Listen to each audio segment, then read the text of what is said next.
2 अप्रैल के ऐतिहासिक आंदोलन के बाद सरकार द्वारा SC/ST एक्ट को और मजबूत करने के बावजूद अनुसूचित जाति और जनजाति के पीड़ित लोगों के SC/ST एक्ट के तहत मुकदमे लिखने में पुलिस और कोर्ट हीला हवाली करती नजर आ रही है। सपोर्ट इंडिया के अध्यक्ष वरिष्ठ अधिवक्ता सुरेश चंद्र सोनी का कहना है कि कई ऐसे मामले और शिकायत सामने आने पर डॉक्टर अंबेडकर बार एसोसिएशन के अध्यक्ष वरिष्ठ अधिवक्ता राजेंद्र सिंह करदम और वरिष्ठ अधिवक्ता सुरेश चंद्र सोनी ने लगभग 1 दर्जन अधिवक्ताओं के साथ मिलकर SC/ST समाज के पीड़ितों को न्याय दिलाने के उद्देश्य से माननीय अदालत के संज्ञान में डाला है कि सुप्रीम कोर्ट द्वारा जारी किया गया आदेश SC/ST समाज के पीड़ित लोगों के हक में है। अगर संबंधित थाना अध्यक्ष पीड़ित SC और ST समाज का मुकदमा नहीं लिखता है तो अदालत दरोगा के खिलाफ मुकदमा लिखने का आदेश दे सकती है। SC/ST एक्ट में किए गए संशोधन में साफ लिखा है कि पीड़ित का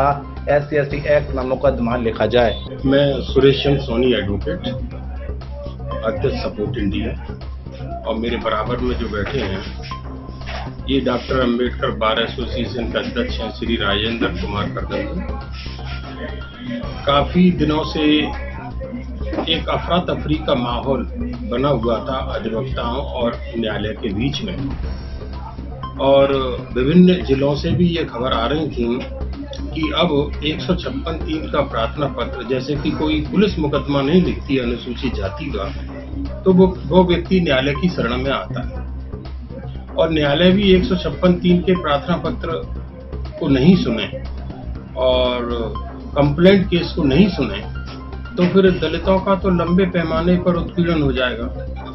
तो इस विषय पे जो अफरा तफरी का माहौल था, हमने उसको कल समाप्त करने का काम किया है और उस कानून को स्पष्ट किया है। क्या अफरा तफरी का माहौल था? अफरा तफरी का माहौल ये था कि 156(3) का प्रार्थना पत्र मेंटेनेबल नहीं है, क्योंकि ऑनरेबल हाई कोर्ट के जस्टिस चौधरी साहब हैं, उन्होंने ऑर्डर पास कर दिया है कि 156(3) का प्रार्थना पत्र का अधिकार स्वीकार करने का अधिकार नहीं। लेकिन गौतम चौधरी जी जो जस्टिस हैं, उन्होंने जो ऑर्डर पास किया है और लगातार 6 याचिकाओं का उन्होंने निस्तारण किया है, उसमें जैसा लोग समझ रहे हैं वैसा नहीं है। इसको गंभीरता से हमने देखा है तो ये अनुसूचित जाति जनजाति अत्याचार निवारण अधिनियम 1989 के पक्ष में ही है, और अनुसूचित जाति जनजाति के जो सदस्य हैं उनके पक्ष में ये आदेश है। ऑनरेबल जस्टिस का कहना ये है कि 156(3) के प्रार्थना पत्र को आप कंप्लेंट के रूप में दर्ज नहीं कर सकते, और कंप्लेंट को आप कंप्लेंट की तरह रखिए, क्योंकि 156(3) में ये प्रार्थना होती है कि हमारा मुकदमा थाने पर दर्ज कराया जाए, और कंप्लेंट में ये प्रार्थना होती है कि अदालत स्वयं जांच करे और अभियुक्त गण को तलब कर दंडित करे। तो इसमें हमने बताया न्यायालय को और अपने सभी साथियों को कि 156(3) का प्रार्थना पत्र मेंटेनेबल है और इसकी सुनवाई होगी और ये दर्ज भी होगा। हमने माननीय न्यायालय से ये भी कहा कि इस एक्ट में ये भी प्रावधान है कि जो दरोगा या थानेदार अनुसूचित जाति के व्यक्ति की FIR दर्ज करने से इनकार करता है तो उसके खिलाफ भी मुकदमा दर्ज किए जाने का आदेश अदालत पारित कर सकती है। और यह भी है कि अनुसूचित जाति के लोग जो गवाही के लिए आते हैं तो उनको पैसा देना, उनका किराया भाड़ा देना, अगर दूर से आ रहे हैं तो उनको परिवहन की सुविधा देना, ये भी इस एक्ट में है। इसके साथ ये है कि अब दरोगा या थानेदार अगर दलित का मुकदमा दर्ज नहीं करेगा तो अदालत उस दरोगा और उस थानेदार के खिलाफ मुकदमा दर्ज करने का आदेश करेंगे। ये एक्ट में प्रावधान है। आप लोग सब जानते हैं कि महाराष्ट्र हाई कोर्ट ने ये आदेश कर दिया था कि SC/ST के मुकदमे में सीधी गिरफ्तारी नहीं होगी और पहले प्रारंभिक जांच होगी, जिसमें 12 राज्यों में अनुसूचित जाति के लोगों ने आंदोलन किया था और रात में आनन फानन में कैबिनेट की मीटिंग हुई थी, संसद का सत्र बुलाना पड़ा था और इस एक्ट में भारी बदलाव किया गया था, जिसमें यह कहा गया था कि अब प्रारंभिक जांच की आवश्यकता नहीं है, सीधी FIR दर्ज होगी और उस पर कार्रवाई की जाएगी। जिस तरीके से जो प्रोसीजर है उसको एडॉप्ट किया जाएगा। और उस पर राष्ट्रपति महोदय ने हस्ताक्षर कर दिए और वो अमेंडमेंट आ गया 18 का। एक अमेंडमेंट था 2016 का।